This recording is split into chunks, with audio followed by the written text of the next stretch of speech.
Lord of the Mysteries, A Time Traveler in the Fourth Age by author Kai Yun-ji. Chapter 327-340. Chapter 327 Professional Butler. The dice of probability is alive, it keeps its owner swinging between misfortune and luck, and one careless moment can kill you. If it stays awake long enough, it will gradually bring the people and objects around its holder under its control, dictating the probability of their every action. It is said that the six faces are only the most basic expression of fate. If given full reign, it could influence the whole world, letting every action of every living thing be decided by the number it rolls, gods excluded, of course. This sealed artifact has two quirks. First, it hates it when anyone guesses its roll. Guess right and it will take mad revenge, but you probably won't guess right. Guess wrong and the number doubles. In short, you roll a 1. If you die, the matter ends. If you survive, you'll lose something, perhaps a future romance, or later wealth, or your friends and family may suffer a bout of bad luck. Reading this, Klein already wanted to send Darkwill packing, risk his future wealth, and drag his family into it, for a few £100. What the hell kind of thing is this? The second paragraph was even more absurd. But sometimes it will make you guess the number, and you can even choose a different game. I suggest high-low. You roll once, the die rolls once. Lose and you'll be jinxed for a while, win and you'll be jinxed for a very, very long time. My advice: don't win, but don't lose either, and don't tie, because it hates people guessing its number. Klein's face darkened. What sort of sealed artifact has no integrity at all? And you can't lose, can't win, can't tie, so what are you supposed to play? Ha! I'll come clean. After all, it's a zero-level sealed artifact, being dangerous is normal. Our school has studied it for years and come up with some emergency measures. You can play a more complicated game with the die, say, Gomoku, invented by Emperor Russell. The upside is you'll probably win, until the dice of probability learns the rules, at which point you'll have to switch to something even more complex. Another option is intimidation. Scare it and it will stay quiet for a time. The more you do it, the worse the effect. Later it will frantically tamper with your probabilities. But within 3 days the method is safe. Thank you for your help. Your sincere friend, Will Osepton. Klein stared at the note, bewildered. Intimidation sounded practical, but playing Gomoku with a sealed artifact. Who moves first? Is there any reward for winning? The dream ended. Klein glanced at the plump apothecary, took the die, and walked into the washroom. Intimidation definitely couldn't be done in the gray fog space. If the die turned the tables it would be disastrous. So, try a round of Gomoku first. Even if it learns the game, there's still chess. If you agree, roll a 6. He tossed the dice of probability upward, it landed Scarlet 6. Good. As Klein wondered how to proceed, an illusory board appeared. The dice of probability spun once and split into black and white sides. Klein took black, the die took white. Black moves first again. Klein tentatively touched the board, a black stone appeared where his finger landed. The die rotated, a white stone appeared in mirror response. It can actually play, and lets me start. Klein hadn't expected the dice of probability to be so welcoming. He stifled a laugh. Gomoku, black first, how could he lose? Even without set patterns, defeat was impossible. The game ended, Klein lost, his skills rustier than he'd thought. The die spun gently, Klein's spirituality prickled. He felt inside his coat, every banknote and coin in his wallet had vanished.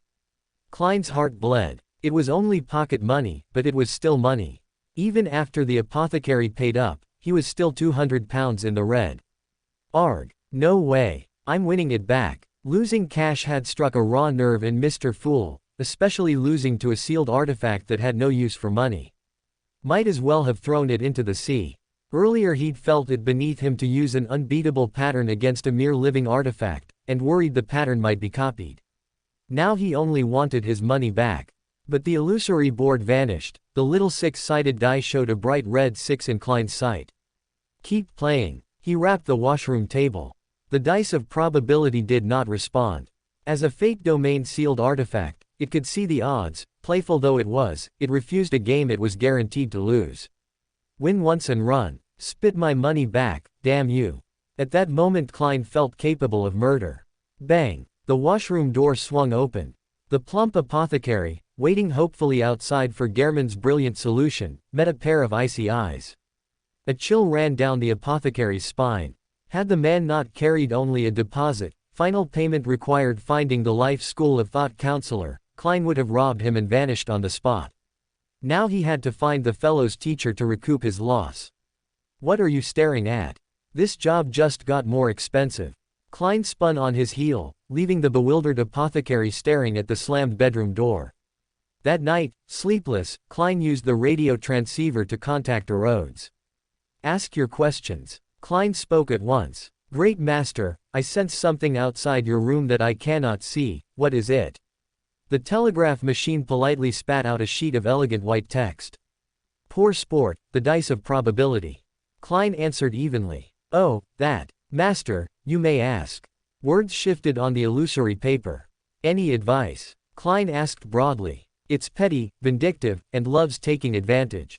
Master, get rid of it as soon as possible.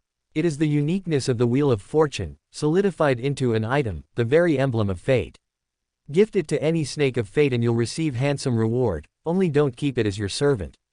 Rhodes, every inch the proper butler, explained, then, before the dice of probability could notice the slander, prepared to vanish at light speed.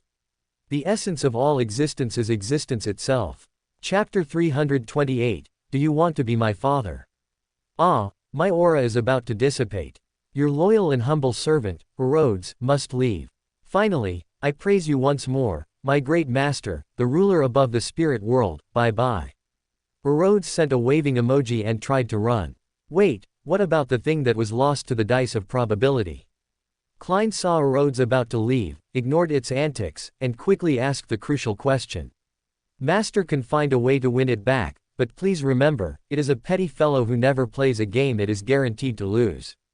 Moreover, to it, value is not absolute, it loves winning people's beloved items, even if it's a smelly boot worn for many years. Rhodes ran off. The content recorded on the white paper spat out by the wireless printer answered Klein's question. Never plays a game it is guaranteed to lose. This dice can see the win rate before the game even starts. Klein's breath hitched. Does this mean the guaranteed winning pattern for Gomoku cannot be used? He also knows chess and Go.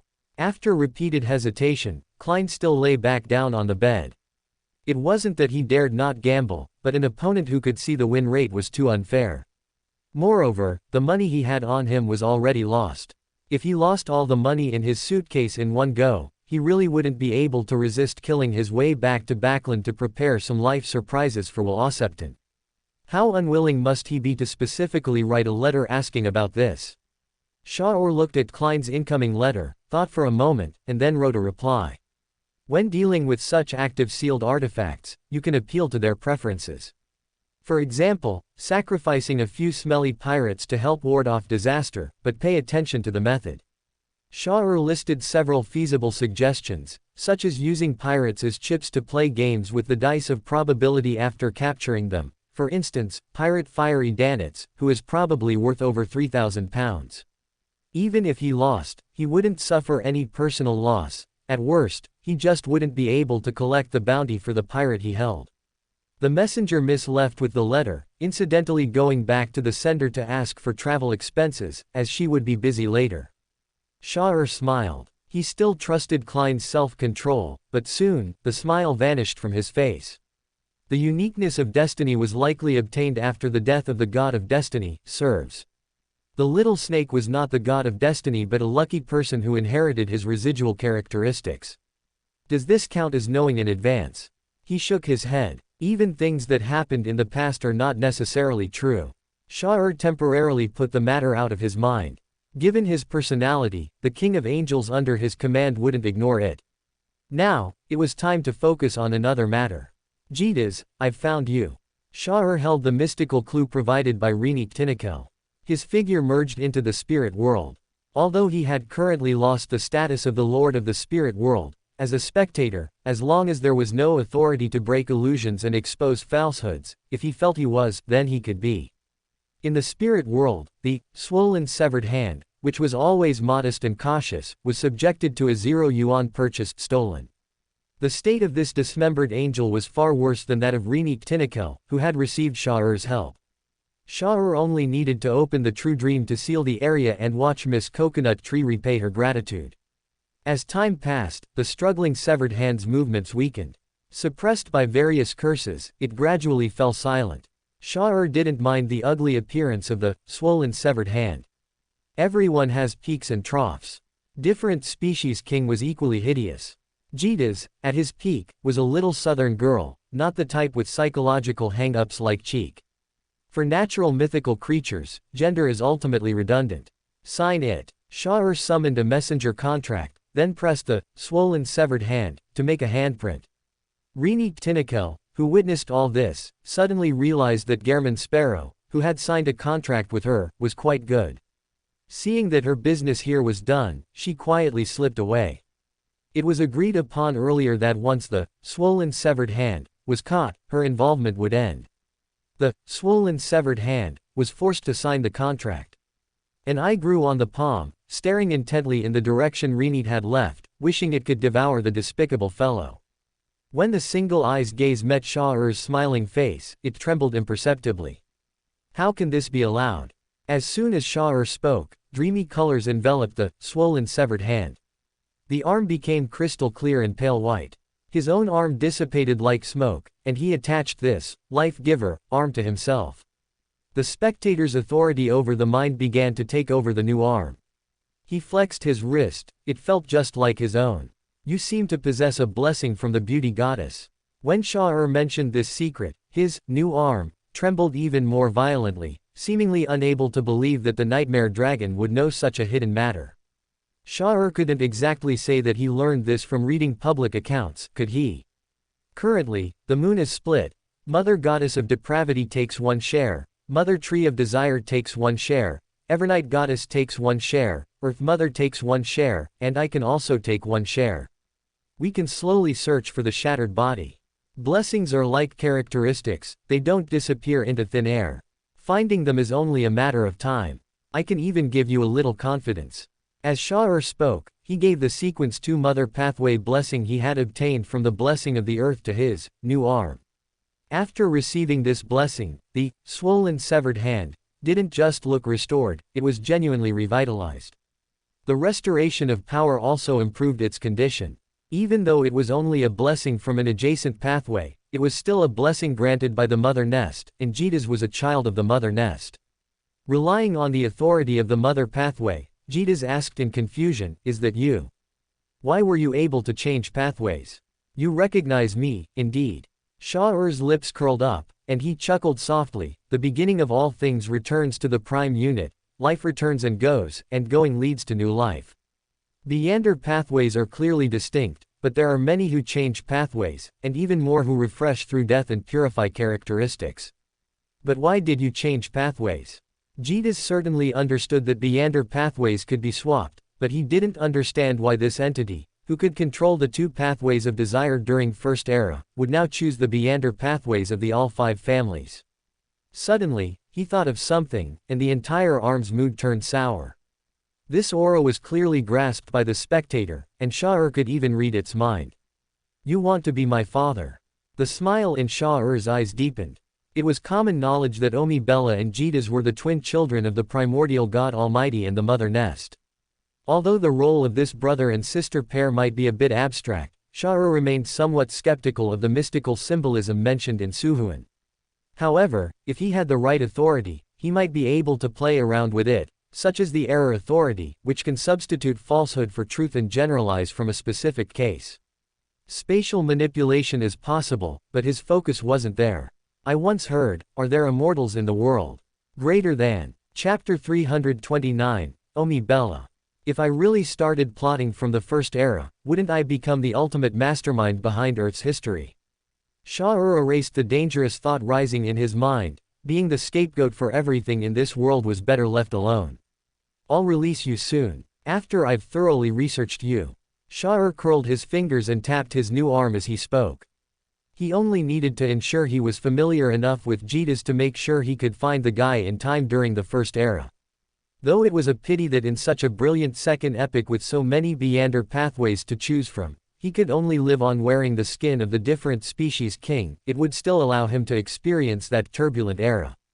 If one could not find a way to survive in such a chaotic age, then falling into a different species and screaming one's voice amidst madness and ugliness was the only choice. The First Era, the Age of Slaughter, year 567 to 981. In the world after the fall of the Two Pillars, the various Beander races, no longer suppressed, began to intensify their fighting, both against each other and against the retainers of chaos. The different species king also consumed some retainers of chaos during this time. These creatures polluted by Saphira were inherently harmful, but since everyone was eating them, the different species king ate freely as well. As a different species, his poison resistance was quite good, and he could selectively consume some Beander races twisted by the power of the tenebrous world. If it weren't for the Hanged Man pathways 3+1 being hidden in the Chaos Sea by that old geezer, the primordial God Almighty, the different species king would have really wanted to take a bite.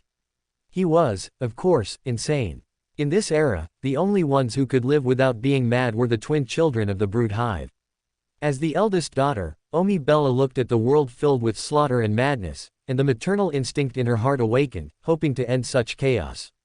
Omi Bella first sought out Jitas, but Jitas was completely indifferent to such matters. He only hoped to find the moon uniqueness as quickly as possible to complete his own advancement. A different species king who had completed advancement would be a massive deterrent to the entire world.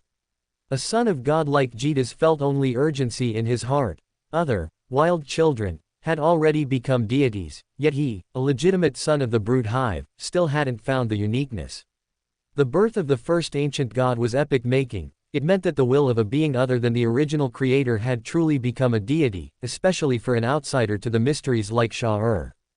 Omi Bella had no choice. Her bratty younger brother wouldn't listen to her. She thought again that if she could win over the different species king, she might be able to end the strife of this world. Although no sane person would rashly contact a mad ancient god, Omi Bella had confidence. She found the different species king, who was busy eating everywhere, and used the healing authority of the mother pathway to help him regain a measure of sanity. She then kindly asked his name, Pioneer, what are you called? Omi Bella's form of address was a bit strange, but in her perception, the different species king before her could indeed only be considered a pioneer. As the eldest daughter of the brood hive and the son of Earth, she never doubted that she would become the Earth Mother. My name is Kvastir. Shah-Ur, or rather, Kvastir, felt his eyes clear up slightly after receiving the treatment. He looked at the Omi Bella before him. She bore some resemblance to the Earth Mother of later generations, her chest similarly bountiful. He licked his lips, the desire in his eyes completely undisguised. Kvastir. What a lovely name. Omi Bella looked at the ugly, twisted male before her and his blatant greed and desire. She didn't care about the different species king's ugliness. With a maternal smile on her face, she held a blooming flower in both hands and offered it to the mad ancient god. Kvastir took one look, and the blooming rose instantly withered and rotted, growing segments of sharp thorns that stabbed into Omi Bella's body. He did this almost subconsciously, without any thought or logic. Let me help you. Once some of the conflicting parts are expelled, you will feel much lighter. Omi Bella felt the pain, but she endured it. Instead, she revealed a smile, and the long dress woven from vines that she wore unraveled like a living thing. She opened her arms with a holy expression, seemingly wanting to help the different species king expel redundant Beander characteristics through the method of procreation. There was no shyness or desire in her eyes. For a child of the Earth pathway, the process was unnecessary, procreation was the key, and it was sacred. This was her authority and her duty. The different species king, Kvastir, glanced at her, raised his arm, and punched Omi Bella, sending her flying from the North Continent all the way to the East Continent. There was a thunderous boom. Omi Bella, having smashed a giant crater into the East Continent, stared blankly at the sky. At this time, she was still in her growth stage and didn't understand complex things like human nature at all. She had clearly seen Kvastir's desire for her body, and he didn't seem to intend to suppress his desires, so why wouldn't he happily have children with her? The rejected Omi Bella began to contemplate. On the different species king Kvastir's side, his breathing was slightly heavy. Obviously, Omi Bella's initiative had stirred some heat in him, but he didn't want to do it. Such a disgusting thing was better left alone. If he had just started out, He might have gone along with it half-heartedly, but now, as a different species king who had seen it all, he cared more about the clarity of his mind than the indulgence of desire. Omi Bella came from that direction. Then perhaps Jitas is over there as well. The different species king vanished into dark red starlight. As a chained who used the door pathway uniqueness as a vessel for his curse, his mobility was incredibly ridiculous. In a very short time, he circled the earth once and finally locked onto Jitas, who was still blindly searching for the moon uniqueness. Jitas felt this was a bit of a waste of time, and even as a son of God, if he didn't have a corresponding ritual, his state after becoming a god would still be slightly lacking. Ultimately, he was still an ungrown child. When encountering problems, he instinctively liked to seek his mother's help. But mother was sealed in the western continent, and the seal left by the celestial worthy was still very strong. His attempts to contact the brood hive were intermittent. Just as Jitas was feeling troubled, dark red starlight directly enveloped him, and a terrifying curse seeped deep into his limbs, making those already blood-red eyes even more sinister. "What do you want to do?" Jitas sent an inquiry from his mind island. His voice carried an indescribable charm, as if he were the incarnation of the most beautiful thing in the world, but the different species king had already experienced too much of that. Moreover, he was currently hideous and particularly hated those with better looks than him. "Why do you have Omi Bella's scent on you?" The different species king was naturally too lazy to explain, but Jitas filled in many blanks himself, his mind constantly trembling.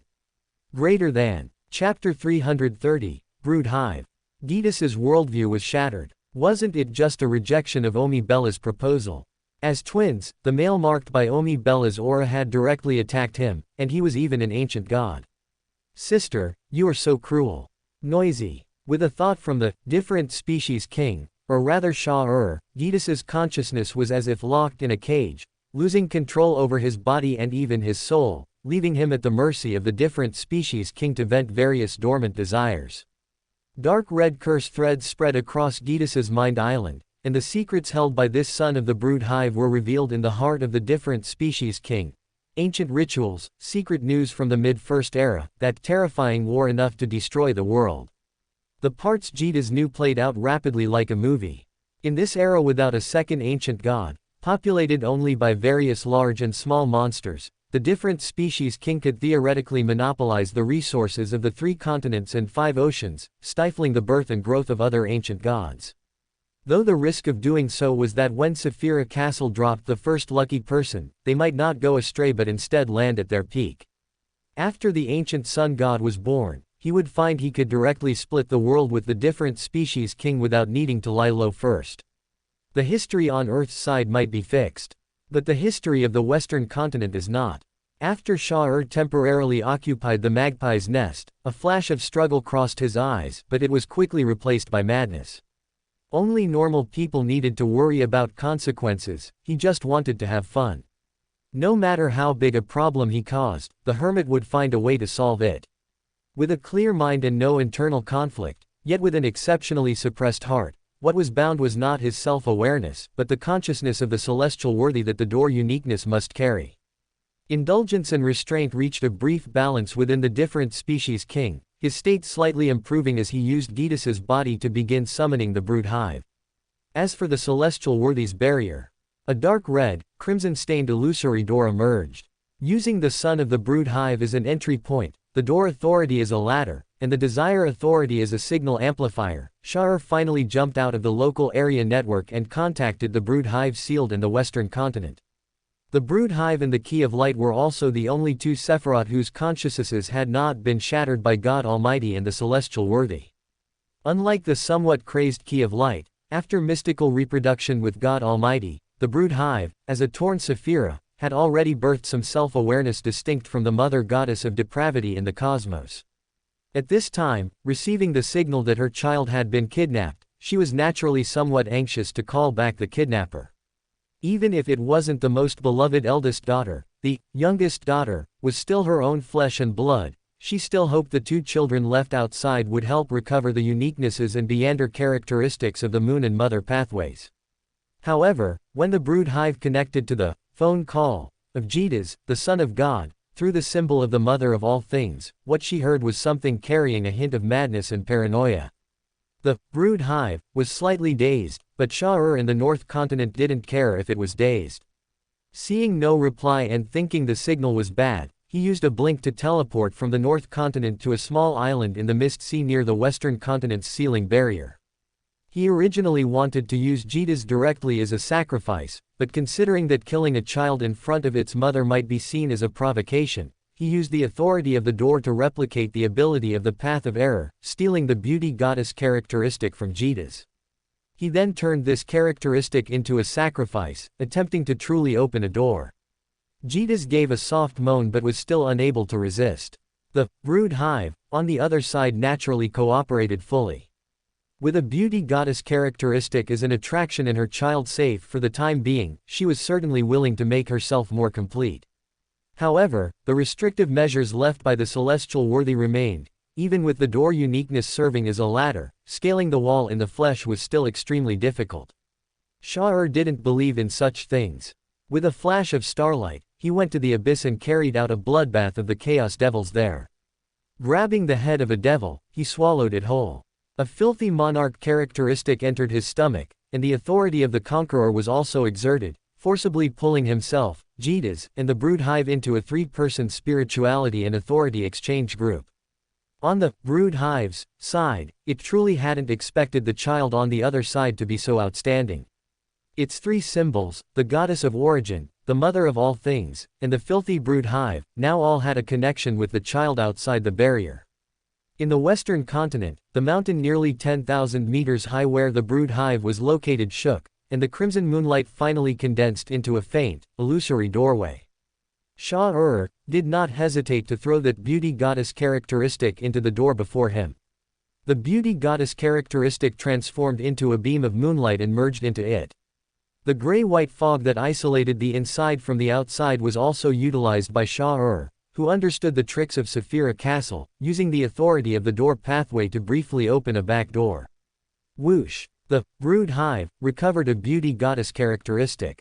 As if to compensate her child, before the door disappeared, she sent out another crimson light that merged into the deepened crimson doorway.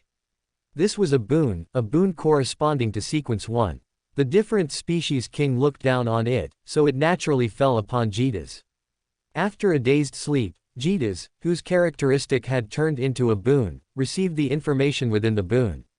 Before he could say anything, he was pounced upon by the different species king, who had become even more frenzied after consuming an extra characteristic. In the end, he could only whimper, forgetting everything he had wanted to say. On the small island outside the Mist Sea, the different species king would likely remain crazy for some time. In the Western Continent, at the very center of the entire continent, stood a mountain several thousand to 10,000 meters high. This mountain was squirming, resembling both a bird's nest and a womb. It was precisely one of the Sephiroth sealed in the Western Continent by the celestial worthy, the brood hive. If merged with the mother goddess of depravity from the cosmos, it would represent a pillar on the reality side. And the split soul of Shah which had smuggled across attached to the Sequence 1 beauty goddess characteristic, was now being nurtured within the brood hive. When he smuggled himself over, he had not carried any Beander characteristics, all for the sake of being born smoothly and purely, occupying the title of a son of God. Once this title was obtained, the abomination characteristic within the different species king's body would naturally digest, without the need for further effort in acting. Amniotic fluid is the watershed of life. Shah received the nutrients from the brood hive, and suddenly didn't want to leave this fountain and spawn point. As long as he stayed inside the brood hive and wasn't born, even if his other selves across the three eras died out, he could still survive. Moreover, the brood hive seemed quite satisfied with him. In fact, that was exactly the case. The brood hive indeed showed great affection and care for Shah Because Shah-Ur's reincarnation had brought a beauty goddess characteristic, it was quite auspicious. Furthermore, with her two children away, the brood hive was currently in an empty nest syndrome, and her maternal love needed a place to reside. Greater than. Chapter 331, Immortals, Humans, Beasts.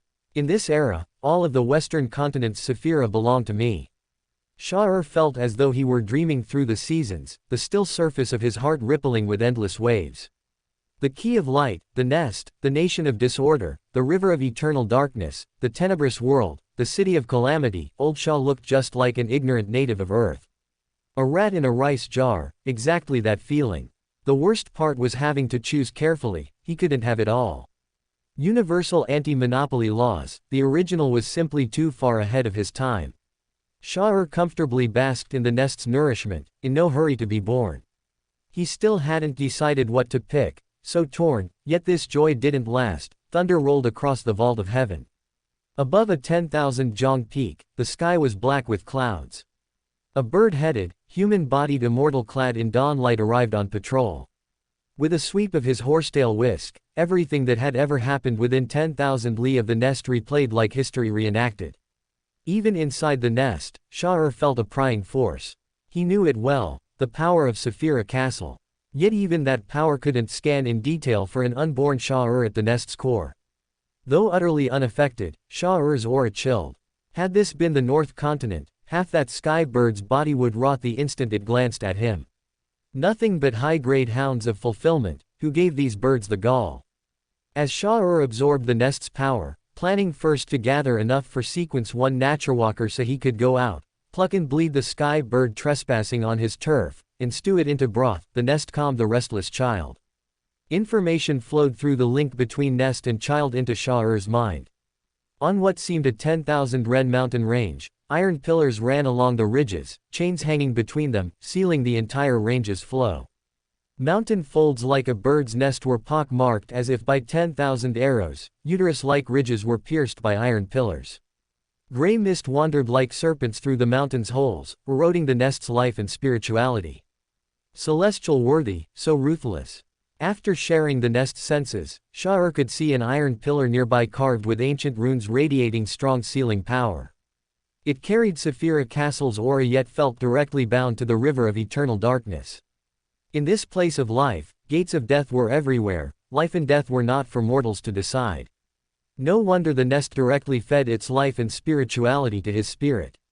Under this layout, the nest was like a leaky cup. Even as the goddess of origin, mother of all things, able to endlessly birth life, that life would drain away through the pillars linked to the river of eternal darkness.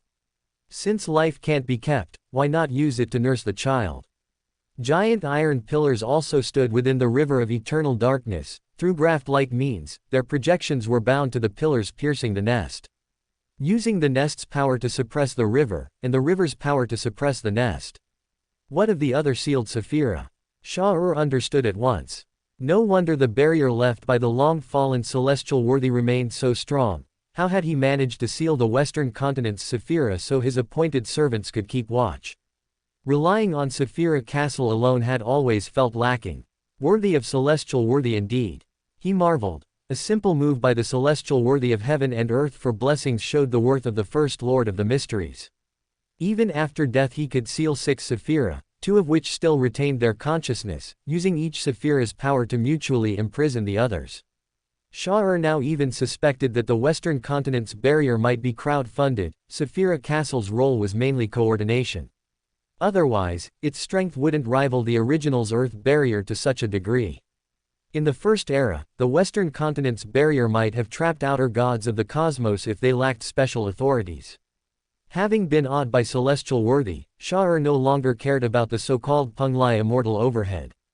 High above, after checking and finding celestial worthy's seal intact and the nest merely stirred but not free, the immortal opened his mouth. The sidelined tribes tasked with watching the nest were woodenly inhaled into his belly. The immortal lowered his gaze. For 10,000 li, skeletons formed hills and bones made forests, human hair matted into felt, flesh rotted to dust, sinews wrapped round trees, dried and gleaming like silver. Over endless tracts, mountains of corpses and seas of blood reeked. The local scattering immortals feasted without restraint, eating humans, using them as tools, taking pleasure in them, yet the mortals never died out. Within the nest's reach, people sprouted like crops. Rotten flesh and whitening bones fertilized the range, birthing new humanity anew. Flowers bloom and wither, again and again. Life unending, yet life unretained. Mortals trembled, foreheads pressed to mud, eyes numb with dread.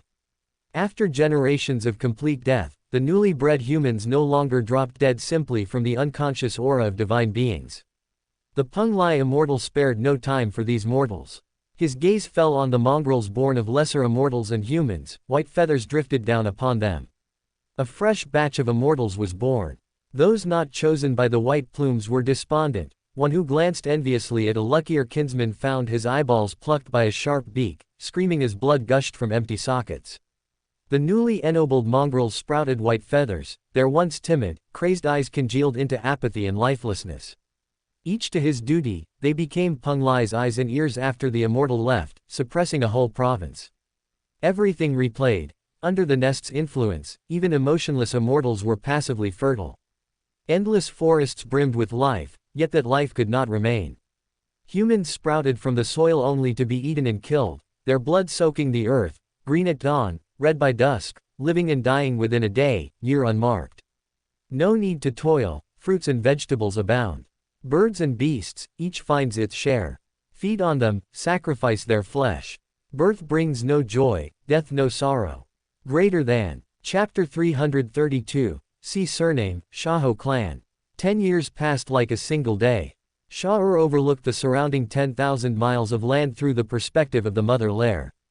His mind felt as if it had undergone a cleansing. On this land, whether they were the so-called immortals or the so-called humans, the very existence of these beings was the greatest meaning of their existence. To live, to be eaten, to be killed, to be sacrificed. Other than that, there was no meaning. Immortal beings only needed to guard the mother lair, ensuring it remained quiescent, and mortals likewise did not need to struggle for survival, they only needed to live, be eaten, be killed, and be sacrificed. This was a land of extreme material abundance. In the areas influenced by the mother lair, no one starved, there was no need to laboriously search for fruit, no need to hunt diligently, and they didn't even need to engage in the most fundamental biological act of reproduction. Pregnancy occurred naturally, even rocks on the mountain might become pregnant. The necessity of maintaining species continuity had been stripped away. Mortals could not resist the transcendent beings who possessed the bloodline of immortals and bore bestial characteristics. These, mongrels, similarly could not resist the pure-blooded descendants of immortals, and the descendants of immortals could not resist the source of the bloodline, their fathers and ancestors. The existence of the mother lair also provided the basis for the continuation of these bloodlines, principles, and legacies. Everything was predetermined, perhaps only death and pain were the colors of life. Only at the moment of liberation was the mind not numb. The numb ones wandered. The bewildered ones roamed. People were like birds and beasts, uncaring of what others did. Many were born and died on this land. Some bewildered individuals walked out of this 10,000 miles of yellow earth. They didn't know why they were leaving or where they were going, but they simply walked aimlessly.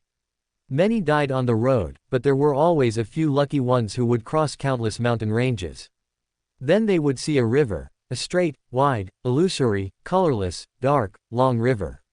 The river water itself had no color, but standing on the mountain peak and looking into the distance, one could see the color of the earth, and the river seemed to be stained with the color of the earth. Even without any introduction, upon seeing this river, people would understand that it was the destination of life, their end point, the place where they belonged. These people, treated like weeds, seemed to feel that life had meaning for the first time. Life was for the sake of death.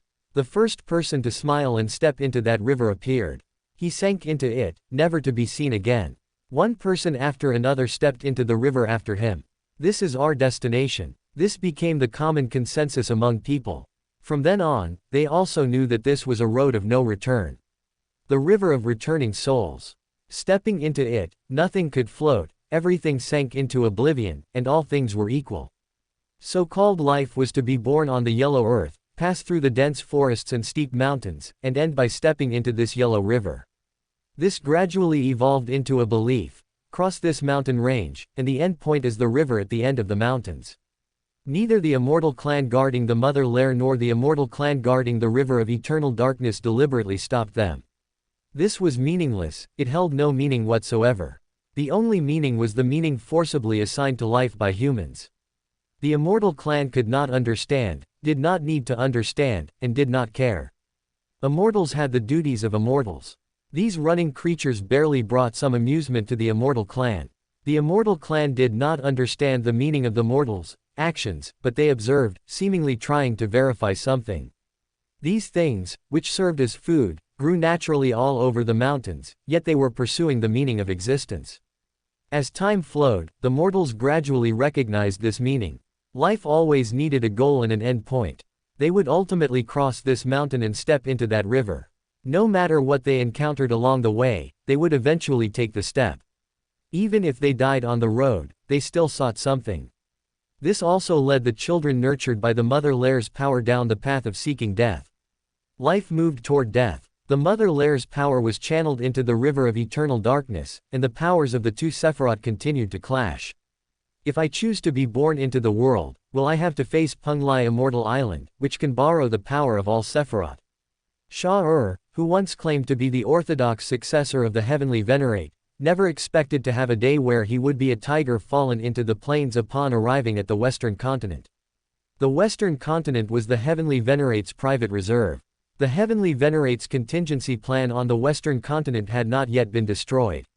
Even if a true god appeared on the Western Continent, they would likely be suppressed and killed on the spot by the Heavenly Venerate's reserved servants, the Immortals of Penglai Immortal Island, using a great formation. So, would the resurrection contingency plan left by the Heavenly Venerate on the Western Continent recognize the Heavenly Venerate's servants or himself? Did he really have to seize control of the Heavenly Venerate's contingency plan in the Heavenly Venerate's old lair, where the plan was intact, by imitating the Heavenly Venerate and the Heavenly Venerate's servants? What if he got possessed by Agwai again? These were the practical issues Shah-Ur faced. He did not fear the feathered birds of Penglai, but he was not a fan of violence. Since flipping the table might result in his head being smashed, he decided to thoroughly experience this barbaric era, where civilization had not yet flourished. I will pull the nails out of your body. Shah-Ur's words made the Mother Lair very moved. Although he had not truly been born yet, he had already hidoued with the Mother Lair. This hidout was very crude, incomparable to the mature hidout systems of later generations, but it was the most natural, as if an umbilical cord connected him to the Mother Lair, and the Mother Lair's consciousness was extremely cooperative. Perhaps in the eyes of the Mother Lair, giving power to its child was only natural. The mother nurtures the child, and the child gives back to the mother. This bestowal was more of a circulation. Although the Mother Lair's honored name contained defiled Mother Lair, the current Mother Lair had only recently developed self-awareness. Its consciousness was relatively pure, free from the interference of complex human nature. If the child needed it, it would provide support. HMPH. Hidout. He felt more like he was piloting a Gundam. It was only after hidout that Shah-Ur felt the pain of the Mother Lair. Invisible shackles bound its freedom, gray-white mist interfered with its vision, and the connection to the river of eternal darkness was especially painful. A portion of its power was still being drawn away, and he did not know for what purpose. Hey, Heavenly Venerate, don't I know you well enough? After hidout, Shah-Ur could do much more. Although he didn't know what the draining power was used for, he could still use the Heavenly Venerate's seal to borrow power from the river of eternal darkness and mix sand into the drawn-off power. If this power was used to maintain the Western Continent's barrier, then the aura mixed in from the river of eternal darkness could still be used. If it was to facilitate the Heavenly Venerate's resurrection, the interference between the Mother Lairs and the eternal darkness's auras would definitely affect the inflexible resurrection procedure. A new dawn arose. A new child was born in the tribe. On this yellow earth, it was already common knowledge that women became pregnant naturally. The woman wearing animal skins also had white feathers growing on her body, but because her bloodline was impure, she did not have a bird-like head, nor a snake tail or anything else below the waist. Child, your surname is C. You are a child of the Shaho clan. The woman looked gently at her child, giving the surname as the first gift to this small life. In this era, only tribes flowing with immortal blood were likely to possess surnames. They held the duty of performing various sacrifices, and the surname was the most fundamental meaning of their existence. Chapter 333, Nest People. What name do you want to be called? Fango clan smiled as she stroked the child's forehead. She didn't seem worried that the child wouldn't understand her. Looking at the small tail wrapped around her wrist, She had immense trust in her child. This child was born to inherit the title of the Shaho clan. The child's upper body was no different from a human's, but his lower body was that of a snake. His body was covered in beautiful scales, and ancient mysterious runes shimmered with a faint glow, showing obvious signs of atavism. Gun. The infant spoke, born divine, he could speak from birth. C. broke into a smile. He felt that this name of his might become a joke in later generations, but he was happy for it to be so. Cu. That is a very nice name. Fango clan also thought the name was good. She looked at the maid serving nearby and instructed, "Go and tell the people of the tribe that my child, Gun, shall be the clan's new, who, once he reaches adulthood." Sis mother was the leader of the Fango clan. Near the mountain range where the broodmother's influence was greatest, most of these primitive tribes were matrilineal clans, and the clan leader was usually referred to as who.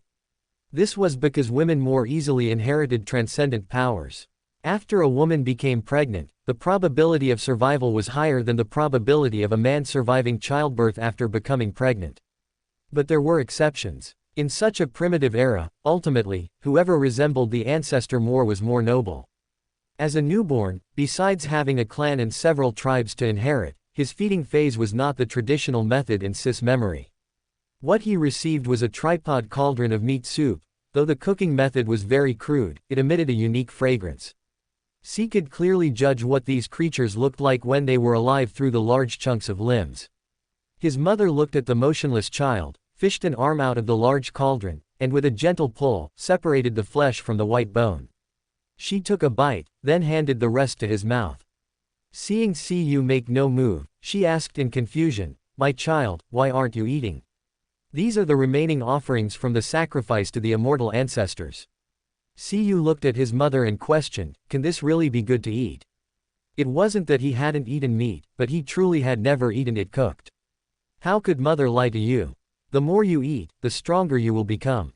Fango clan looked at C, who didn't seem to like eating, and felt a bit troubled.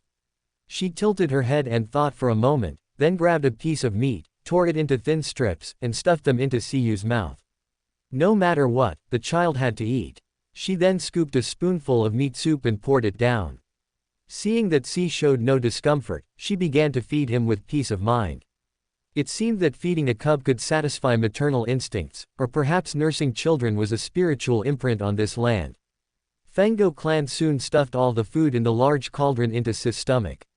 Looking at Sis' flat belly, she worried he wasn't full and decided to instruct the tribe to prepare 2 more large cauldrons in the evening. After C finished eating, he was placed on a tree, sticking his buttocks up and sleeping on his stomach. He did a mental calculation. From that one large cauldron, he had eaten about 20 birds, over 10 wild rabbits, several large predators, and 3 to 4 bipedal upright apes. He lay on the highest branch, his tail wrapped around a part that wasn't too thick, watching the kinsmen below who seemed busy but didn't know what they were busy with.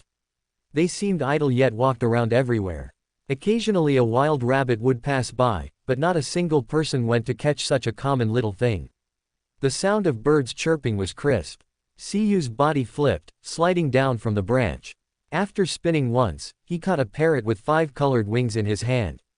Hanging in midair, he applied a little pressure as if it were a gummy candy, about to tear the 5 colors in his hand into 6. "You dare touch this immortal." The parrot's eyes darted around, and while speaking human words, it also tried to bite Cu's finger. Cu gave it a flick. The parrot's beak, which could bite through rock, had a hole poked through it, and even its breathing began to leak air. This sensation left the parrot stunned. You dare touch this immortal. Stupid bird." Cu looked at the stupid bird with the leaking beak and found it quite interesting. He looked down. The humans below were still immersed in their own worlds, as if they couldn't feel much joy. Even when men and women were close and barely clothed, they showed no signs of desire. "Stupid bird. You're the stupid bird. You're the stupid bird." This parrot was also unafraid of death. After learning a new word, it began to spout profanities. For every curse it uttered, Cu poked a finger hole in its beak. After pressing a few times, Cu simply held its beak shut and, like playing a halusi flute, played a little tune. The parrot's belly pulsed, it didn't even need to blow the air itself.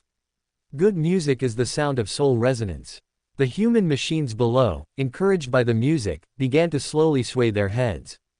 Under the influence of some power, they also briefly felt a bit of joy, but as the song ended, these people's states returned to that listless, rotting away appearance. People have no hearts. Holding the parrot in his arms, Siyu spoke the truth he had observed. The humans living in this area were like spiritual fragments randomly extracted and pieced together by the power of the broodmother. They had the instinct to reproduce and would actively seek death, but beneath the flesh, they were hollow, with no other pursuits and even thinner emotions. People were born in this yellow earth and walked toward that yellow river in death. Soul fragments in the river of eternal darkness were captured and pieced together under the power of the broodmother through the chains and iron pillars connecting to it. New people grew out until they died again for various reasons. The upper layer consisted of the immortals monitoring the broodmother. They stood guard at the broodmother mountain like scarecrows. The middle layer consisted of the priests who had the blood of immortals in their bodies. These were the offspring born of immortals under the influence of the broodmother, responsible for presiding over various sacrifices and providing the necessary faith for the immortal ancestors. The lower layer consisted of the mortals growing on this land. They had no concept of knowledge, no clear class distinctions, and no active desires. These people without hearts could not even be called slaves. They were just tools, puppets, stone statues. Whether they were treated as food or something else, they would not have much of a reaction. Only when they walked toward death were their souls vivid.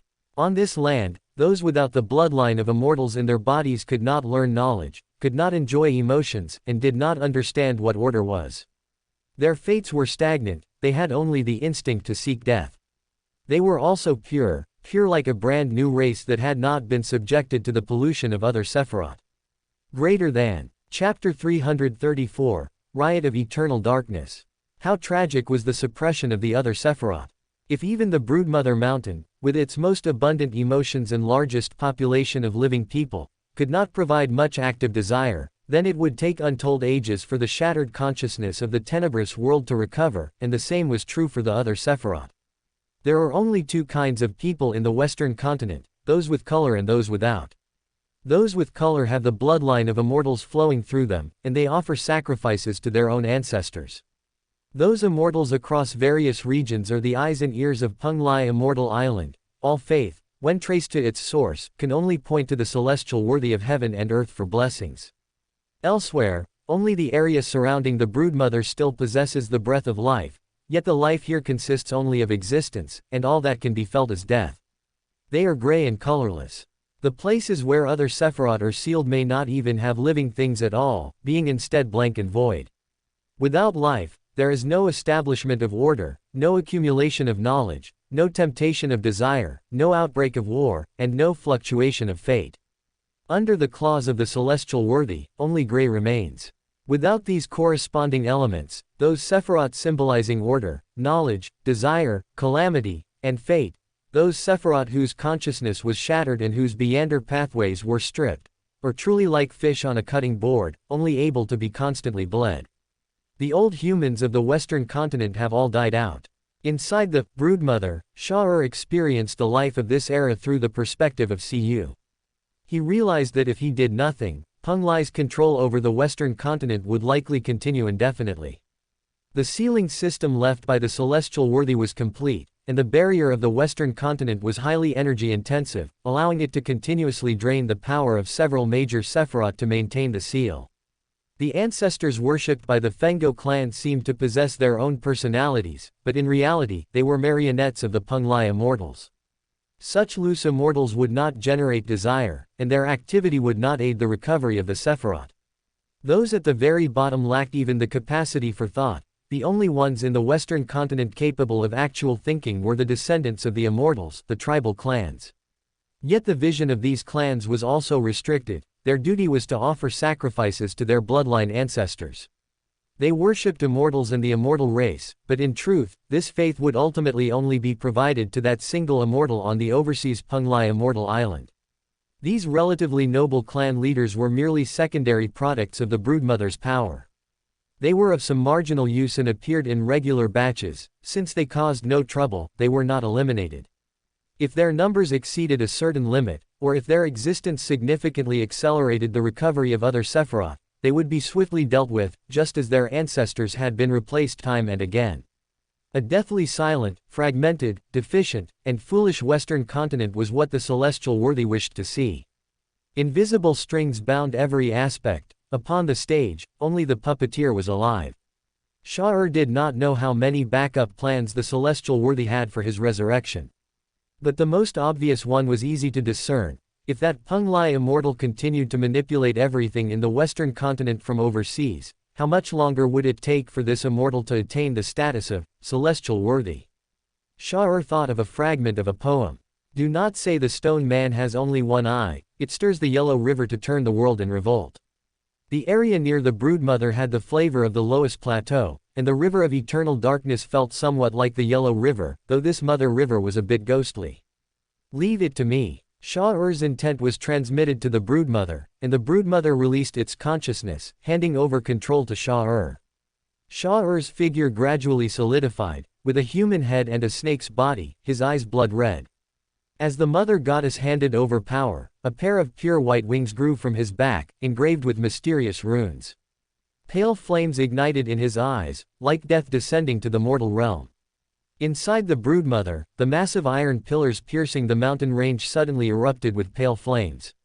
These flames followed the chains, igniting the iron pillars one by one throughout the mountains.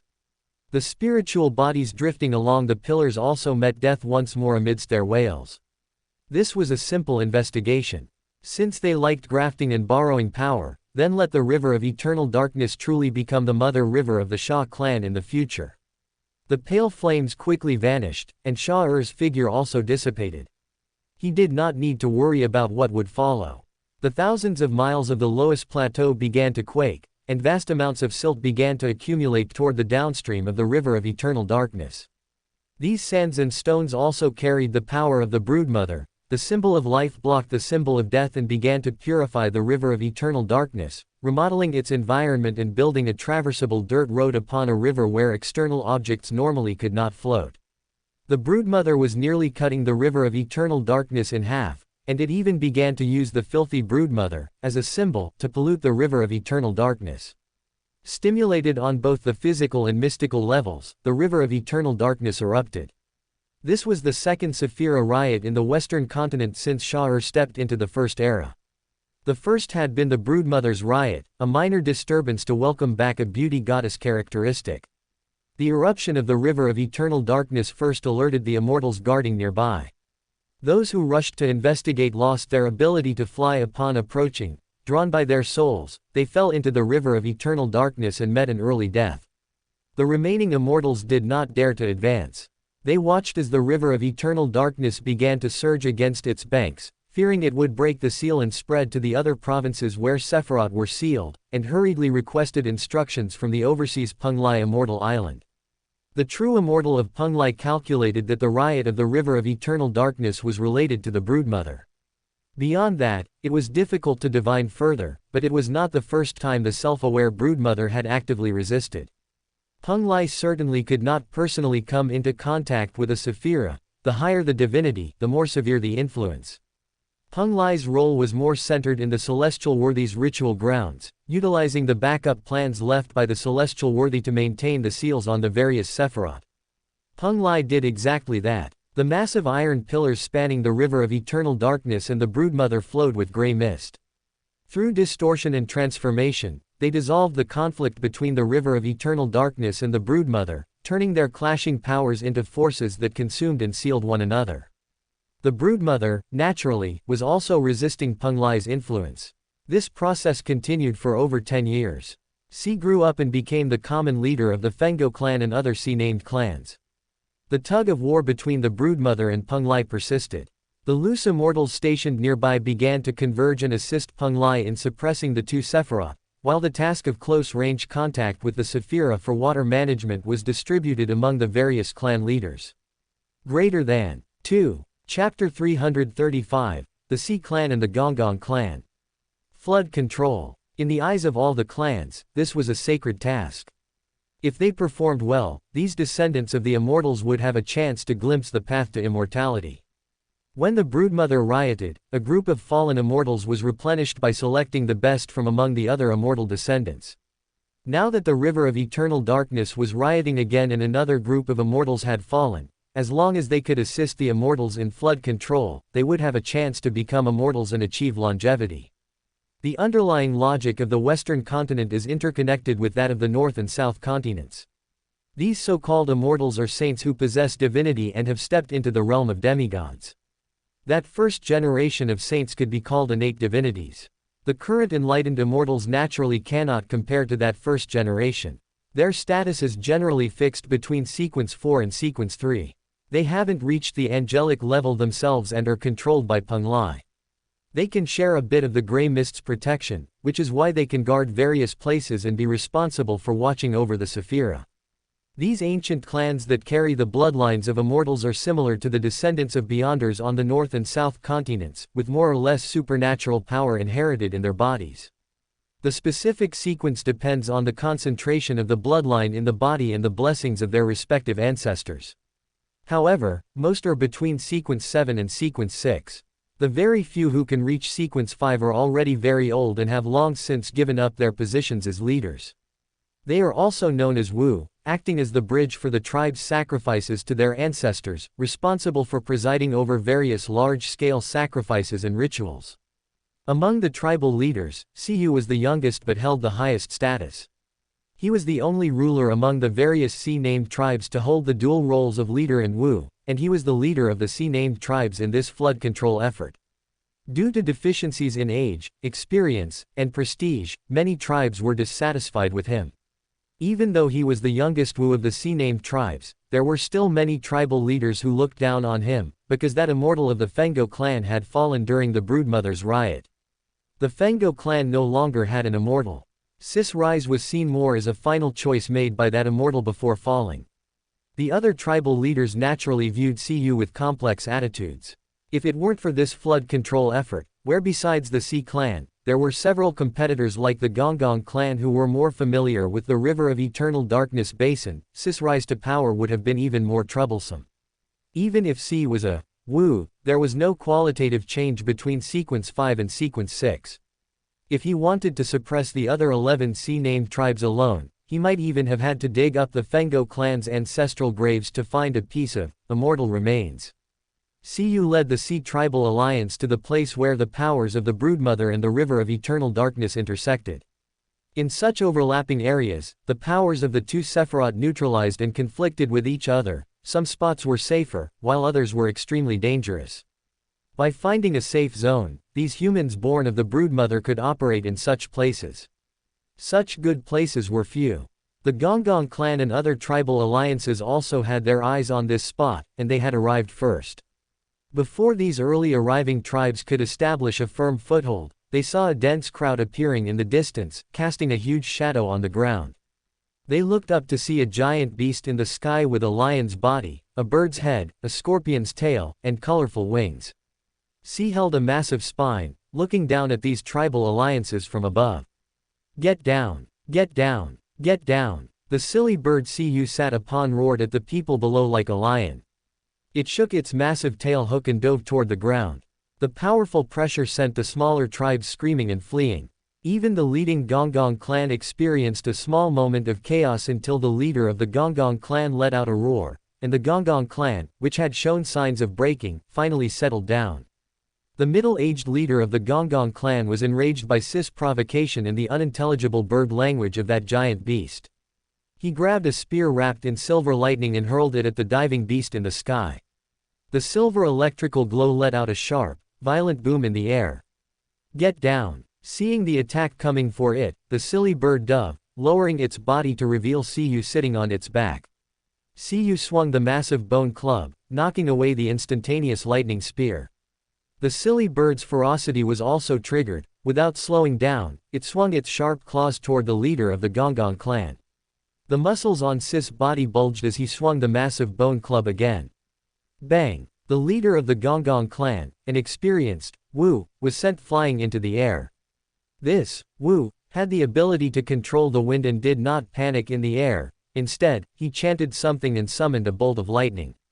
"Tao Wu!" Cu called out. The silly bird beneath him slammed its tail hook into the ground and opened its mouth to bite the lightning bolt apart. Its feathers became increasingly brilliant under the stimulation of the current. The members of the Sea Alliance also stood behind Sea with various weapons and tools, surrounding the Gonggong clan in a semicircle. Although the Sea Alliance had some internal issues, they had the most mid to low-level combat power. As a female-led clan with long-term contact with the broodmother, the tribe's population was naturally the largest. For Sea to serve as the leader of a female clan alliance as a male was something achieved through battle after battle. Listen to me, or leave this place. Sis' gaze swept over the somewhat lacking in confidence Gonggong tribesman. He looked at the Gonggong leader descending from the air, while the Taowu beneath him adjusted its posture, ready to pounce and kill at any moment. The bloodline flowing through this tribe had some flavor of the storm pathway, and there was more than one sequence 5 within it. Siyu glanced at a few old fellows in the back of the Gonggong tribe who hadn't moved, then turned his gaze back to the leader of the clan. The Gonggong leader's face was dark, but after the initial clash, he had to admit a fact. Although he didn't fear Siyu, if that Taowu was added, he might be worn down to death. The elderly Wu in the clan could not be moved lightly, and the Sea clan would only have more elderly Wu. We are here by the order of the immortal ancestors to control the floods. The Gonggong leader snorted coldly. They didn't compromise, they just didn't want to delay the official business. The Gonggong clan is a tribe with rich experience in flood control. Siyu's words softened the Gonggong leader's expression slightly. But the river we are to manage this time is different. Only by utilizing the power of Mount Wuchao, the broodmother, can we help the immortals suppress the water disaster. What plan do you have? The Gonggong leader did not argue. He naturally knew that what they were facing this time was the river of soul return. He had brought tens of thousands of people from the tribe this time, most of whom were mortals. These people were already prepared to return their souls to the Mother River. This river is our destination. But now is not the time for our souls to return home. If we want to control the floods, the first thing we must do is expand our range of activity. Siyu gazed at the nearby river of eternal darkness. Chapter 336 Siyu controls the waters, the river of eternal darkness divided. We are no immortals, draw near and you die. Si voiced a very practical concern. This was no ordinary river, it was the river of eternal darkness. Touch it and die was no joke. So we'll use the breath soil of Wuchao Mountain, the nest, and the darkwood, soil and trees tainted by the nest's power, to cut off the river's main branch and create many distributaries. By governing the branches we'll master the main current, aiding our immortal ancestors in ending this flood. Siyu put forward a constructive plan. Approaching the main stream of the river of eternal darkness meant death. Their souls would irresistibly return to their homeland. Yet once man-made branches existed, those branches' pull on the soul would weaken. The Gonggong clan agrees. The Gonggong clan voiced no opposition. Controlling the waters was the path to immortality, a goal shared by every clan. If Siyu could truly lead them, they would follow his command. With the Gonggong clan, the strongest beyond the sea, giving assent, the lesser clans also accepted Si as leader of the temporary alliance. Then let's begin. First step in water taming, weaken the current. At Siyu's order the nearby tribes stirred into motion. They quarried stone and timber from Wuchao Mountain to reinforce the channel, building barriers to keep the flood from spreading. This step was essential. Without materials from the nest to pave the way, no ordinary life could even approach the river of eternal darkness, let alone tame it. Siyu's initial plan was to fill the river of eternal darkness level with resources taken from Wuchao Mountain. The spectral river stretching across the heart of the western continent was unbearable. Who could live with death camped at their gate? Mortals without immortal blood, without Beander power, lost all will to live under the river's indirect influence. When life and death are separated by a hair's breadth, fate becomes a single-threaded loop, stripped of possibility and change. Fill the spectral river, let the river of eternal darkness become the true yellow river of the western continent, a mother river. The silt settling on its bed would be life wrapped in death. By the nest's power the river's death symbol would wane, at the price of a yellow river burst every few centuries, an inevitable disaster when the forces of nest and river clashed. Yet it would all be worth it. Si clung to that belief. He personally hauled vast loads of material into the river of eternal darkness, using his Beander gift to trigger small earthquakes, accelerating the lowest plateaus, soil erosion, so torrents of silt settled in the channel, turning its waters muddy day by day. The Sea Tribal Alliance likewise mobilized great numbers. With earth and timber from Wuchao Mountain they threw up barrier after barrier along the river's course, holding back the tide of death. Before the river's peril waned, every new span of safe ground was victory. For 90 years the Sea Alliance kept at this work of damming, diverting, moving mountains and filling waters. Across nearly a century and several generations the river of eternal darkness was transformed. Laden with silt, it thundered through gorges in a spectacle of grandeur. A century of soil loss from the lowest plateau where Wuchao Mountain stood had bettered the river's nature. The spectral flow became real, its overflow irrigating the fields, a river of death now quickening life. But Sea, now stooped with age, felt life racing from him. Even as an earth path meander whose span far exceeded a mortal century, his long sojourn by the river of eternal darkness had pressed him ever closer to death. When the river and the nest clashed once more, Sea met his end. Like the ancient forebears born of this soil, he returned to Wuchao Mountain in death, his soul sinking into the rolling waters of what would be the Yellow River. Yet, branded by death and submerged in the river of eternal darkness, Sea did not simply rot into a stagnant phantom. Though the river was like weak water nothing could cross, he had packed its bed with so much breath soil that now, as a seed buried in the oozing silt, he had died in the right place. One day he might rise from the mud unsullied, washed clean of every taint. After Sea Yu's death his son Yu crawled from a serpent egg. The dim-witted Taowu who had brooded over it scrambled off its haunches, afraid of crushing its master, and crowed, "Great Yu! Great Yu! Shut up!" The infant Sea Yu, sent tumbling by Taowu's capering, shouted in irritation. At that moment he was sure making this fool bird a demigod and immortal of the western continent had been a terrible mistake. The promised chance at immortality, those clan chiefs who had once yearned for it died after a mere decade or two, never seeing it. Sea Yu had labored his whole life without witnessing it either. Perhaps at first there had been hope, but Sea and the rest had done their work too well, promotion never came. Those who worked poorly were lifted up as immortals and tossed into the arrays as expendable filler. No one explained, and none dared question their immortal ancestors. In the end the chiefs agreed their toil had won a chance for the younger generation, those of thicker blood, usually close kin. The immortal of the Sea Line Shaho clan turned out to be this fool bird who strolled the front lines doing nothing. Because it was so stupid it had survived, dodging every clash between nest and river. Sea Yu ate his own shell and quickly returned to Sequence 5. With the Fengo clan's chiefs and shamans returning, and Taowu at his back, he took the helm of the water-taming work and launched Step 2, splitting the vast river of eternal darkness into countless lesser branches.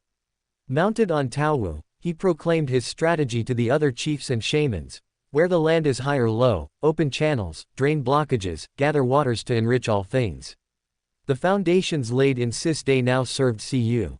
Former flood barriers were breached and guided into paths once used for hauling supplies, becoming new channels. Branch after branch of the Yellow River was carved. With the river of eternal darkness power dispersed, controlling the branches would master the main current, and the flood would end. Chapter 337 The Little Padded Jacket. Friday, March 4th. It was Klein's 23rd birthday. He had recently been volunteering long-term under the alias Sinbad Volante, grinding out the acting progress of a Sequence 6 faceless. He spent the birthday alone. Shah had meant to send a gift, but, recalling that no one had given him one on his own birthday, he retracted the present meant for Mr. Fool. In Byam, Shah strolled along the shore, gazing at the azure sea, and suddenly wondered, what does it feel like to be a stranger on the soil of one's homeland? He ought to know, even on the western continent he should have felt the ache of time's passage, let alone on the north and south continents. But as long as he won, that would be enough, right?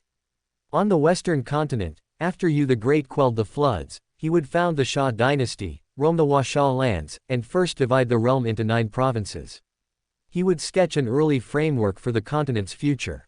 The cloak of, all under heaven as one family, maintained under Penglai Immortal Island's influence would be torn away, the era of dynastic rule would flourish.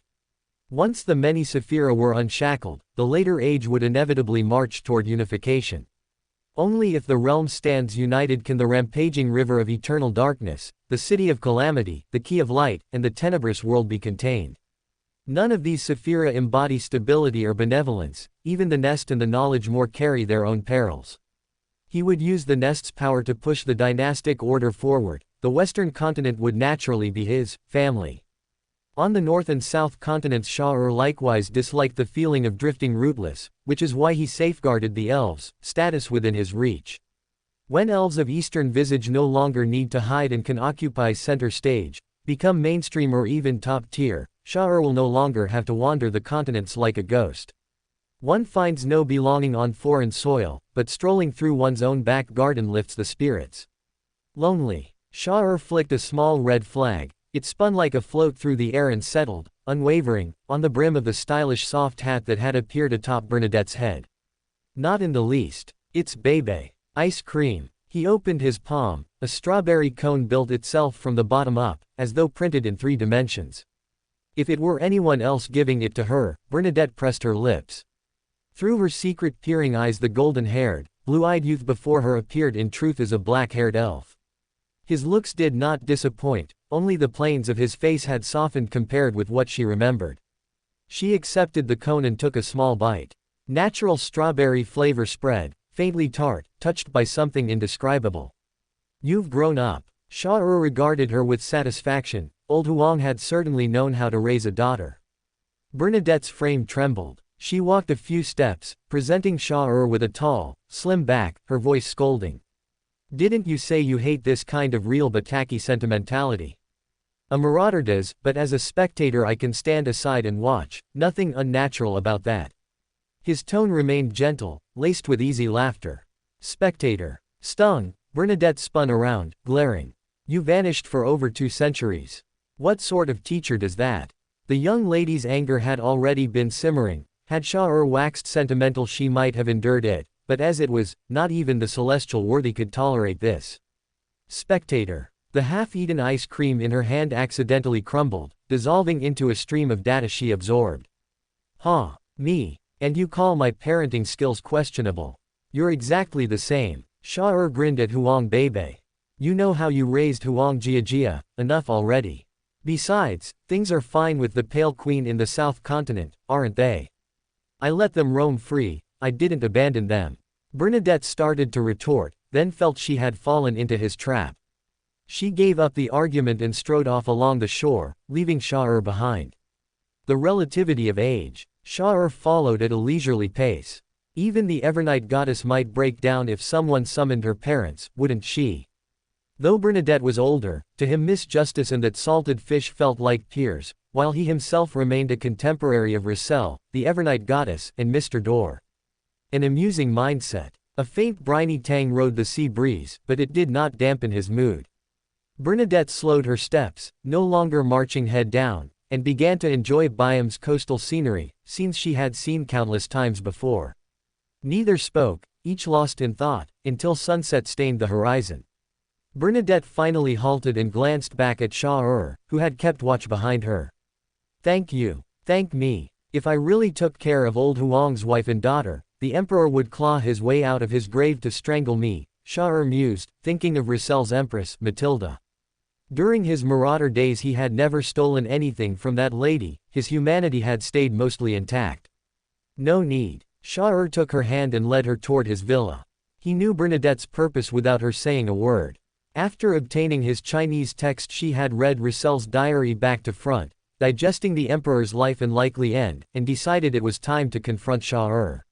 She had waited this long since acquiring the translation, clearly she had done plenty of private investigation. Second floor balcony. Shah treated her to a barbecue, then waited for her to speak.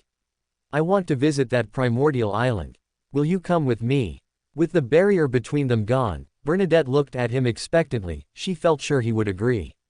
Even if you go, you may not get the answer you seek. He did not refuse, he simply gave fair warning. He had his own conjectures about Rissel's present state, yet he would not dampen Huang Bebe's enthusiasm. An angel now, what else could she do but keep waiting? Chapter 338, Charles Gustave. I know. He mentioned in his diary that he was corrupted by the primordial moon. A trace of sorrow appeared in Bernadette's eyes. What primordial moon? That's the mother goddess of depravity, one of the 3 pillars, the incarnation of the universe's feminine power. Is this how you've been self-studying for the past 200 years? Sha'er planned to ask the hidden sage later. Even if Huang Bebe had become an angel, how could her remedial lessons stop? Even after a PhD, one can still do a postdoc. I know. Can't you just stop mentioning that? The sorrow in Bernadette's eyes was replaced by helplessness. Sha'er's way of speaking was just as hopeless as her father's. Couldn't he just gloss over the difficult parts and say something nice? As long as the order established by the Black Emperor isn't completely destroyed, there is a chance for resurrection. The Industrial Revolution pushed by Roussel and the Steam Age he pioneered were voids in the era, just as colonial expansion was its melody. His failure to resurrect only shows that he himself didn't want to return. Otherwise, even if there were procedural issues, a Black Emperor would always find a way. Sha'er was quite confident in the Black Emperor pathway. As long as some of the order remained, a Black Emperor could always find a way to resurrect. Even if they fell apart internally shortly after, coming back to life wouldn't be an issue. He had even more confidence in the steam revolution because the fourth epoch had unlocked the electricity-related tech tree ahead of time, forcing the later god of steam and machinery to stick stubbornly to the transitional steam revolution. If one wanted to normally launch an electrical or information revolution, it would inevitably involve. Truly a hellish joke. A good daughter shouldn't disturb her old father's sleep. Sha'er felt it was fine for Roussel to continue playing dead. The benefits of being a corpse were demonstrated in a work called The Sacred Ruins. Lying there without truly dying is the most stable approach. As you said, I've grown up. I want to do something for him. 9. Bernadette still held onto her thoughts.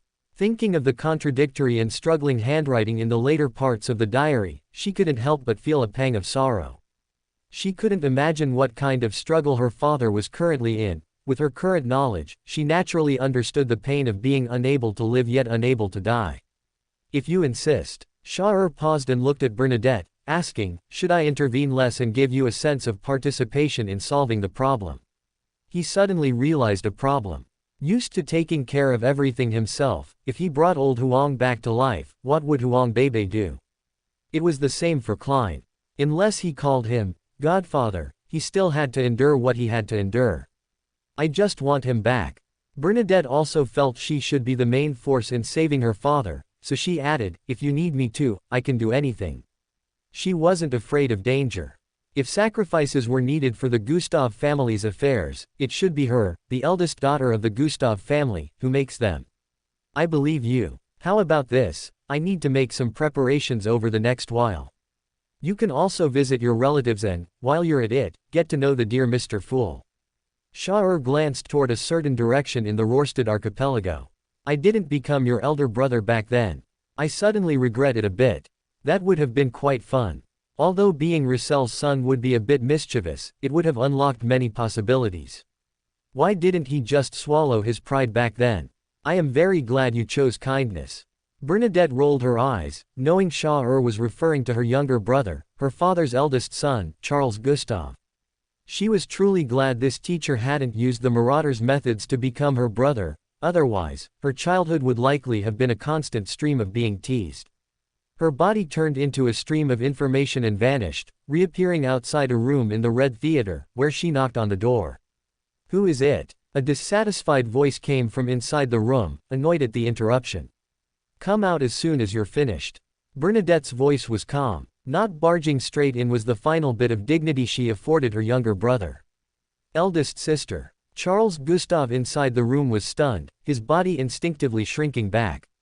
Eldest sister was supposed to be on the Dawn, in the Emerald Palace, or on the Mist Sea. Why had she come to the Rorstad archipelago? Couldn't any instructions be given through a messenger or catalya? Charles Gustav straightened his clothes. In a flash, he was back at his residence. Seeing Sha'ai looking like a child whose parents were checking their browsing history, his face instantly flushed red as he interrupted with a fawning expression. Sister, is there some reason you've come this time? Charles Gustav shouldn't have been flustered, it wasn't a big deal. However, he couldn't help it, he'd been frequenting the Red Theater a bit too much lately. If his eldest sister found out, Charles felt he might need to replace his mechanical core. If only you and Bonoa could find some balance, how good would that be? Bernadette said, getting a headache thinking about her two younger brothers. Bonoa, We were born of the same parents, yet he was a sequence 5 at birth, while I was only half a sequence 9. Charles Gustave shook his head. There was simply no comparison. He was the child of the great inventor Roussel, while Bonoa was the child of the son of steam. And there's nothing good about being like Bonoa anyway. Charles Gustave whispered. This burly man was utterly humble before his eldest sister, showing no trace of being a veteran demigod. I don't need to worry too much about Bonoa. Bernadette looked at this brother. She remembered her teacher once saying that of the 3 children, this brother was the most like Roussel. Yet now, while she and Bonoa had both become angels, Charles's current state. Her eyes flickered, seeing that what beat inside Charles was not a heart, but a steam core engraved with mysterious runes. I should be able to help you restore your original body now. She still couldn't bear to see her brother remain in this, semi-puppet, state. No need. I'm fine like this. I can handle any parts that need maintenance or replacement myself. This is much better than my original body. Charles Gustave shook his head at his sister's words. This was his own choice, or rather, he was very grateful for everything his eldest sister had done for him. His talent was mediocre to begin with. Even with the support Roussel provided, he had stalled at sequence 5. He had never intended to risk becoming a demigod, only wanting to live out a mundane life as the second prince of Intis. After Roussel's fall, he was equally terrified, fearing assassination at any moment and losing the courage to continue living. It was Bernadette who pulled him back from the brink of death, using a special method to combine him with the sequence 4 alchemist characteristic, confirming his death and helping him escape the political whirlpool of Intis. Now, this life-refined body would not age, and he could renovate himself at any time. What more could he ask for? Life here in Biome was quite good. Chapter 339, Migratory Mermaids. Charles Gustave actually felt somewhat relieved before his death. As the eldest son of Emperor Roussel, he had spent most of his life peacefully under his father's protection. His elder sister and younger brother each had their own paths and didn't need his worry. Rather than getting caught in the ensuing political whirlpool and becoming a burden to Bernadette and Bonoa, it was better to end it all. Unexpectedly, his elder sister, who had been away from Intis for many years, suddenly returned and saved him using a special method. He even crossed the threshold of a demigod. Although he now had the body of a doll, what was wrong with that? At least he would never suffer from kidney deficiency. If a kidney broke, he could just make another one. To hell with that place, Trier, not even a dog would go back. As a demigod-level combatant living in seclusion in Biome, there were basically no forces that could threaten him. He usually earned some spare cash as a craftsman, and went to the Red Theater to drink hand-ground coffee when free. These 200 years had passed like 2 months. Charles Gustave began counting on his fingers as he settled accounts with Bernadette. This life-form alchemy body I have now was your work right after you became an angel. Not only does it not age, but after so many years of adjustment, it can even nourish my spirit body. If I were really resurrected by you, how many years would a sequence 4 body live? Sister, you don't expect me to become an angel like you guys, do you? I'm doing quite well right now. Charles Gustave was quite content. He hadn't expected his sister to arrange such a comfortable way out for him. As long as he was a mechanical life form, or a life form alchemy product, both Bernadette and Bonoa could take care of him. Even if his body was completely smashed, Bonoa could return him to the factory and rebuild him. If he were truly resurrected, wouldn't he lose this benefit? Bonoa might be a bit indifferent now, but if his own brother was shattered into pieces in front of him, Charles Gustave didn't believe Bonoa wouldn't put him back together. Bernadette watched Charles as completely, lying flat, attitude and sighed silently in her heart. Their teacher seemed to have arranged everything quite well. All she could do for her younger brother within the framework set by their teacher was provide a sequence 3 arcane scholar Beander characteristic, sealed as a heart inside Charles's body, allowing him to digest it naturally over time. A sequence 4 alchemist of the perfected one pathway could perform life form alchemy and instill a soul into their creations. After advancing to sequence 3 arcane scholar, one could extract life force from creatures within a 5-kilometer radius to extend their own life. Charles could definitely be resurrected. Even after resurrection, he could still extend his life through the abilities of an arcane scholar, but he simply didn't want to. Having gone through a brush with death, It wasn't that Bernadette had thought about letting her younger brother advance to an angel, but since Charles chose to stay in the demigod realm, she could only respect his choice. Compared to what little Zeratwell had prophesied about Charles's original fate, the current outcome was already very good. It's just that since Charles wasn't an angel, Bernadette had to keep the matters regarding their father a secret. "Sister, why have you come to buy him?" Charles finally made it through the excessive concern from his elder and finally had the chance to ask. "I've come to see Katlia," Bernadette said without changing her expression. March 7th. At the Tarot Club, Klein reached an agreement with Katlia to travel to the Sea of Ruins aboard the Future in April to search for mermaids. Shah on the other hand, tactfully suggested that if it were for a ritual, he could manage to sing a bit. This wasn't nonsense. According to the Spectator Pathways principle of subjective validation, his singing could completely replace a mermaid's song in a Sequence 5 advancement ritual. However, the Cold Mr. World decisively rejected this proposal, which also required money. Even if it might actually work and the process would be very convenient with the recording function of the gray fog space, the world, Klein still refused. He would have to be crazy to accept. He'd rather travel long distances to find mermaids in the dangerous ruins of the Battle of Gods. Are mermaids only found in those distant seas? Justice, Audrey asked curiously. If possible, she also wanted to see the legendary mermaids. It's said that the Night Church and the Church of Knowledge and Wisdom both keep some mermaids, but those aren't easily accessible. Hermit, Katlia explained. Such resources held by the Orthodox churches were more dangerous for wild beyonders and potential cultists than a trip to the ruins of the Battle of Gods. Angel, Shah glanced at Ma'am Hermit. Daring to take a rose bishop into the ruins of the Battle of Gods, just wait and see how your mother disciplines you later. Many people know that there are mermaids near Dixie Bay, but almost no one dares to poach them. Shah's words caused Audrey and Furs, sitting on his left and right, to look over in surprise. The two ladies doubted they had heard correctly. There were mermaids in Dixie Bay. How could that be? Dixie Bay was a famous vacation spot. Many Backland families went there for vacation every winter. How could there be mermaids there? Mr. Angel, is that true? How did she not know? She even had a small plantation there. Audrey found it hard to believe. Dixie Bay was too close to human cities. Take the opportunity to travel more. The supernatural is no secret at sea. Especially in some large ports. Shah shrugged helplessly. In the 4 countries dominated by arbiters and hunters, the supernatural was not allowed to be out in the open, but this wasn't absolute. It only restricted ordinary people. The Orthodox churches and Beander nobles still did what they had to do. Audrey recalled the general map. Dixie Bay was located at the southern border of the Loan Kingdom and the Fanapotter Kingdom. However, beyond the continent, among the islands in Dixie Bay, there were still those who believed in the God of knowledge and wisdom, and it was a very large free port. But the environment of Dixie Bay. A nautical chart she had seen surfaced, and Audrey's thoughts gradually became clear as she blurted out, "The mermaids kept by the Church of Knowledge and Wisdom migrate between the Mist Sea and the Violent Sea.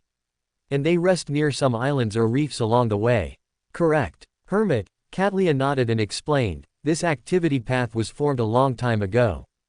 The reason there's a free port inside Dixie Bay that believes in the God of knowledge and wisdom is also due to some unresolved historical issues after the War of Oath-breaking occurred in Fanapotter.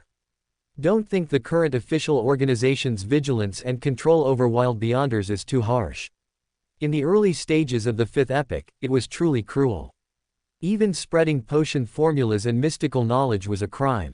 In contrast, during the 4th epoch, many low-sequence potion formulas were public. Greater than. Chapter 340, confirming again. In the 4th epoch, were low-sequence potion formulas all public. Even, the Hanged Man, Alger found it somewhat hard to believe. This wasn't as simple as making the existence of the extraordinary public, this was making the very pathways to the extraordinary public. Mr. Angel, are you saying that in the 4th epoch, even ordinary people knew some potion formulas?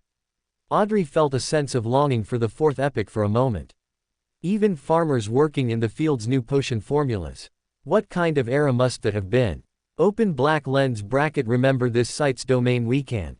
Come to read anytime close black lens bracket. There are always deities who enjoy spreading mystical knowledge. Though he was somewhat courting death. Shah smiled. This matter was indeed the work of the hermit. Although the hermit hadn't consulted with the other gods, only low-sequence potion formulas were made public. The gods didn't find it necessary to fuss over such a small matter with the hermit. Even if some people from the bottom rungs of society luckily became beyonders, they still had to work to support their families. For example, a sequence 9 seer would still have to go to work. He remembered that at the time, he had made public all the potion formulas below the demigod level of the hermit pathway. Depending on the auxiliary materials, there were several alternative versions.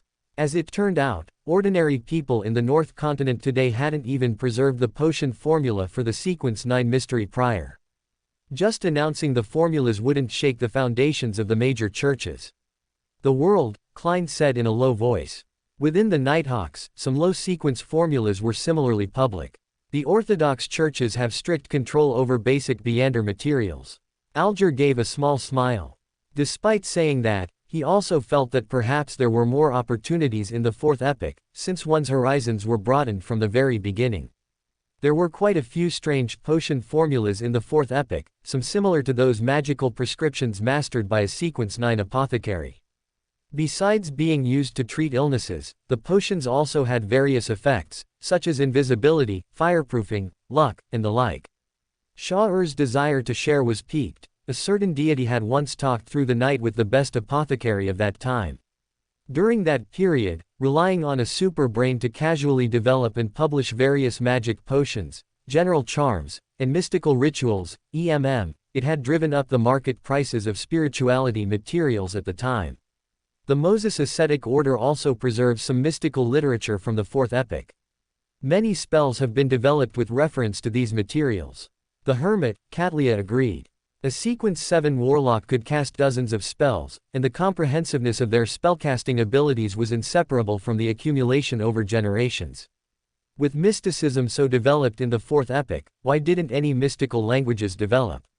The magician, Furs asked Shah-Ur, who clearly came from an angel family. Aren't the Gothic language and Deuton language enough? In the fourth epoch, ancient Hermes language was hardly used, there were more choices. Shah-Ur found it hard to explain to the salted fish. He couldn't very well say that the ancient Hermes language wasn't commonly used in the fourth epoch because Hermes was merely a sequence 2 angel, which meant the ancient Hermes language didn't rank in the truly upper circles. Elven language, Dragonese, and the Giant language, even if their scope of use had diminished, were all languages created by ancient gods. They still maintained powerful influence in different places. For example, many intelligent sea creatures still used Elven language. The Gothic language was able to gain recognition because it was a language approved by the ancient sun god. The Giant language already had shadows of Russian in it. The ancient sun god then built a branch based on the Giant language. Because the ancient sun god had the highest achievements and dominated the entire third epoch, the North Continent of the fourth epoch naturally still used the Gothic language. Otherwise, wouldn't it be awkward if the gods each created their own set of languages, resulting in contradictions and mutual non-recognition? The status of a mystical language is often related to its creator. Shah-Ur could only leave it at that. Even if the Gothic language wasn't created by Grisha but was merely an evolutionary branch of a script recognized by him, the language was still attributed to the ancient sun god. The Deuton language of the South Continent had a bit of a Spanish flavor in its pronunciation. In essence, it was related to the previous civilization. Elven language seemed unrelated to Chinese, but it merely omitted the writing of the characters. Upon closer study, one could find it was a pinyin-style Chinese with some dialectal characteristics. At the very top, Mr. Fool's lips twitched. It seemed understandable that the big shots of the fourth epoch looked down on the Hermes language. In the fourth epoch, could the common language of humans on the North and South continents be used directly as a mystical language? The Gothic language being learned now surely hadn't been modified, right? This tarot club meeting ended amidst everyone's casual chatting. Above the gray mist, peace was restored, leaving only the world, Klein and the hermit, Katlia. Besides consulting on the issue of the battlefield of the gods' ruins, Klein also wanted to take the opportunity to further probe the background of the Moses ascetic order. Madam Hermit, are there elves within the Moses ascetic order? Klein asked while looking at Katlia. Yes, quite many. Although I don't know why you're asking, I can give you a piece of information for free. The vice president of the Moses Ascetic Order is an elf. Although Katlia was surprised, she still answered this common knowledge question. Within the Moses Ascetic Order, elves never hid themselves. She had also chanced upon a meeting with the vice president and only then learned that the vice president was a female elf. Do elves also hide in plain sight like the sanguine? Klein thought this and asked, an elf's appearance should be very easy to identify, so why isn't there much news about elves in the outside world? Because elves are Beander creatures. Like the sanguine, they are born with Beander characteristics. An adult elf is basically equivalent to a sequence 7 Beander and has the ability to disguise their appearance through spells.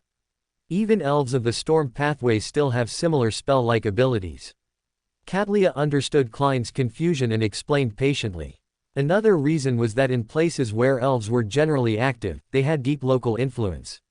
Even if their appearance was exposed, some news simply wouldn't spread.